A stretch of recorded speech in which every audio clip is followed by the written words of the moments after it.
Hello folks, 'tis I, Jenny Lorenzo, and as a vlogger, I get asked this question often, which is, where do you get all this cool stuff for your videos? And actually, I just found out about this awesome site called Famebit. What is Famebit, you ask? Well, I'm gonna tell you. It is a website that connects YouTubers to sponsors. So sponsors put out a post explaining what they need from you, and then you send them a proposal telling them, hey, this is how I think we can help. Famebit is a really simple and easy to use site, and the only requirement is that you have your own YouTube channel with 1,000 subscribers. So go to the description below and see exactly how to join. But with that said, let's jump into this new episode of Geekgasm.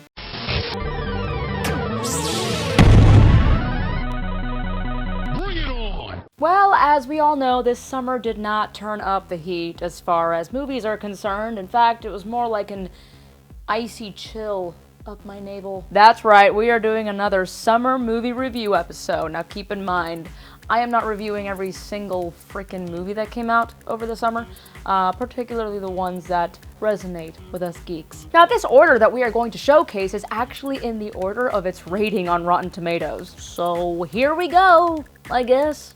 Splash? Something? Pretend we're at the beach, okay? I wore a tank top for this. The Fantastic Four! Or as I like to call it, the Fantastic Four. Nobody looks attractive when they yawn. Not even Angelina Jolie. Wait, I take that back. It was sloppy, poorly written, terribly cast, and an all-around disaster waiting to happen. The fact that Steel and Dragon Ball Evolution are higher on the Rotten Tomatoes charts just proves how shitty you truly are. Hitman Agent 47 got a whopping 9% on Rotten Tomatoes, so, you know, it gave Fantastic Four a real chase for shittiest film this summer. But it set its sight real high and got a whole point more than Fantastic Four. Pixels, why did I do that? Came in at number 39 with 16% freshness. It's like I'm talking about douching or something. The film tried to use this 80s retro look to the whole thing, you know, to fill us with this nostalgia fest, but instead we got Adam Sandler and Kevin James. Do you guys remember Billy Madison and King of Queens?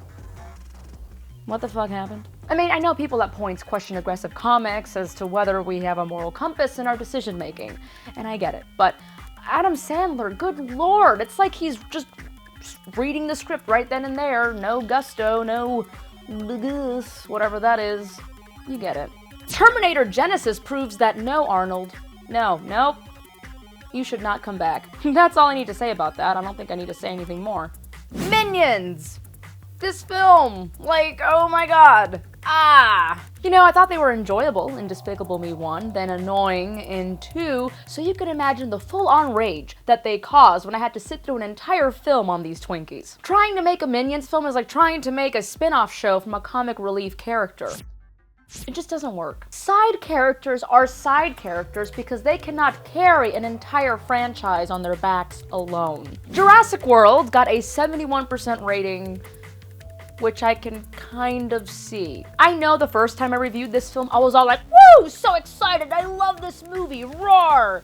But then I saw it the second time, and I wasn't feeling it as much. I called the ending the first time I saw this film, so when I saw it for a second time, all I can do was focus in on the terrible life decisions that the characters in this film make, and they were so painful that you just want to scream at the screen. Like, the whole reason this shit went down was because the woman who runs the park decided to run away and call the office instead of staying in the booth and calling from there. So it's like, why did you leave? Why?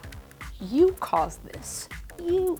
Avengers Age of Ultron proved that everything is better with Loki. Knowing that he was not in the film and instead we got 2.5 hours of a one-dimensional villain and a love story that nobody really cared about, kinda made me upset. Ant-Man proves once again that you do not need to be the most well-known superhero to steal the day. Ant-Man was the most underrated film this summer, and I am so glad to see it high on the film list. Inside Out proved one thing, that Pixar has the ability to give emotions to anything. First they gave toys emotions, then bugs, then monsters, then fish, and now emotions have emotions. I love this film, saw it twice, cried like a baby. Ugh, that imaginary friend bit killed me. Mad Max Fury Road to us was the film of the summer, and we got to witness it in the most beautiful of ways. And for a story with almost zero plot or dialogue, it's incredible how we were able to connect with these characters. The practical effects in this film proves why we need to stop relying on green screen. I mean, the film was practically 2 hours of a monster truck rally, and I don't care,